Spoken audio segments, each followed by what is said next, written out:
I was kneeling in the dirt, trowel in one hand, cradling a broken sunflower stalk in the other, when a half-eaten granola bar smacked me in the neck.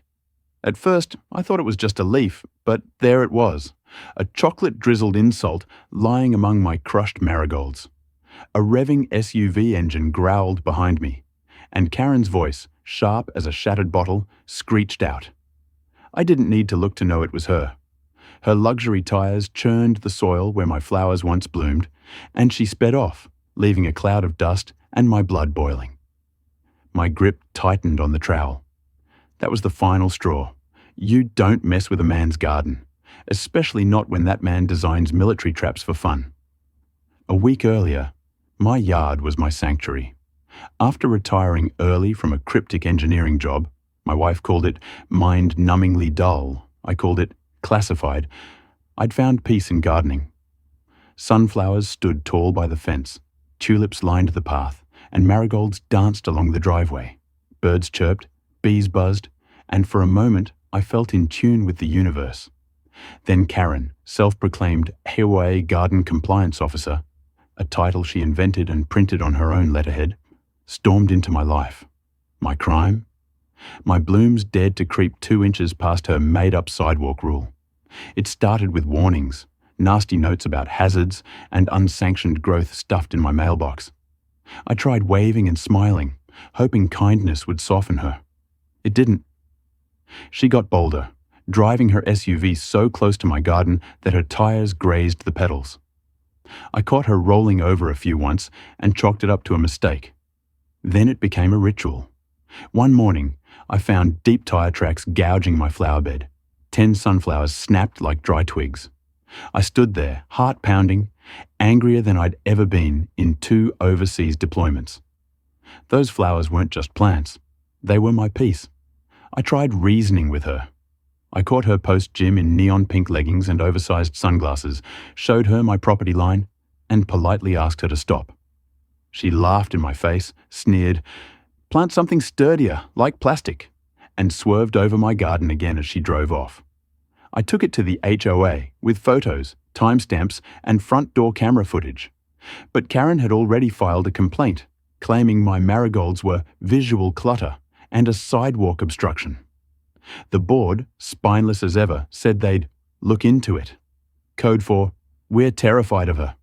That night, I sat on my porch, iced tea in hand, staring at the crushed petals glowing under the sunset like a battlefield memorial. I thought of my old projects, trip-resistant sensors, perimeter defenses for outposts. A slow grin spread across my face.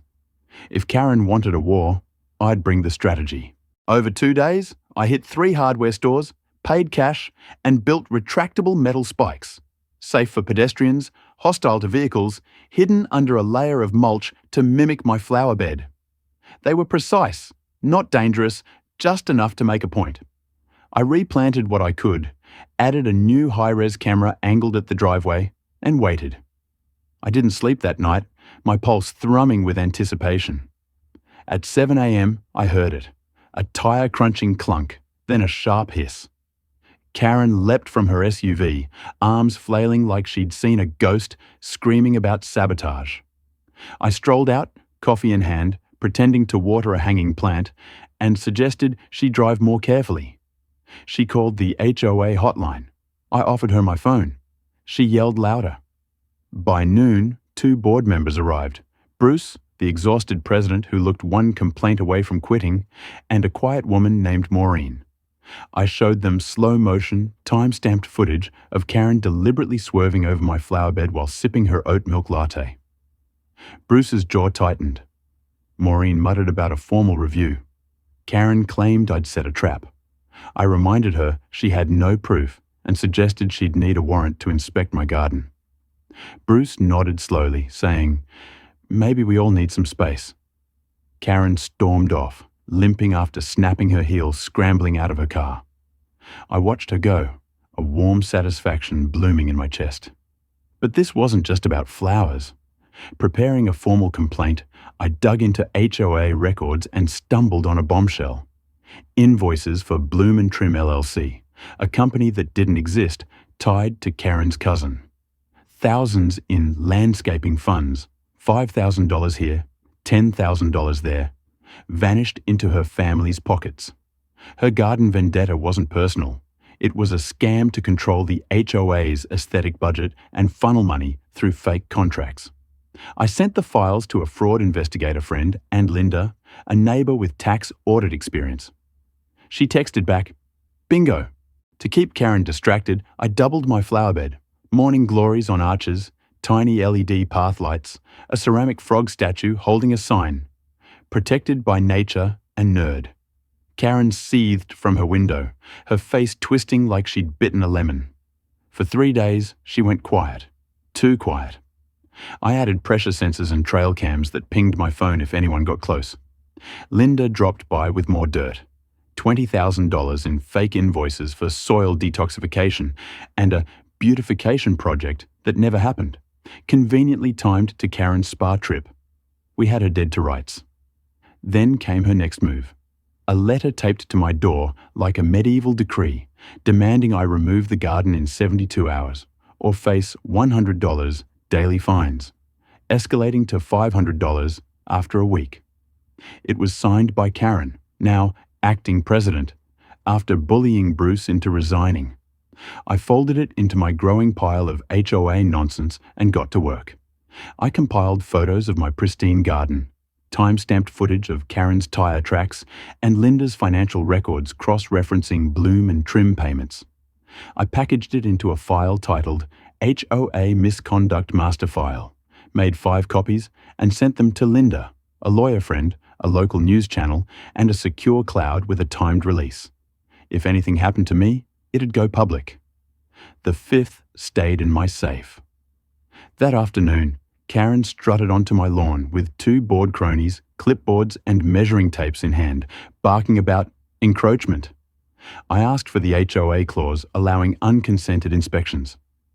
She waved a packet and cut my deadline to 24 hours, threatening legal action. I warned her to stay off my flowers or risk another tire problem.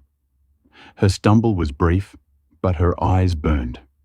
That night, I swapped the spikes for a decoy, a non-toxic dye-pack trigger to spray anyone tampering with the mulch. I adjusted the cameras for maximum coverage and waited. Just after midnight, my phone buzzed. Footage showed a hooded figure, Karen, gloved and crouched, digging for evidence.